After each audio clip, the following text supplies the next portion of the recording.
Lewis Carroll. Alice's Adventures in Wonderland. Льюис Кэрролл. Приключения Алисы в стране чудес. Книга на английском языке с произношением. Page 10, страница 10. I'm sure.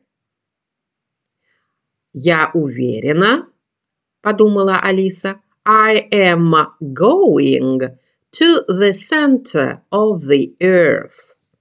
Alice said aloud. Я уверена, что я лечу прямо в центр Земли, сказала Алиса вслух.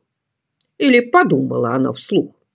Давайте посмотрим теперь транскрипцию и почитаем по транскрипции это предложение. I'm sure I am going to the center of the earth.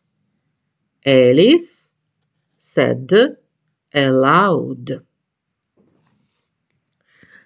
It is 4,000 miles down, I think. Я думаю, здесь 4000 миль вниз.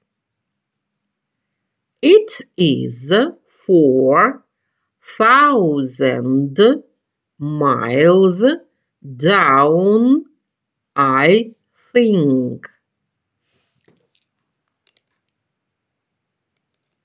But, maybe, но возможно, I am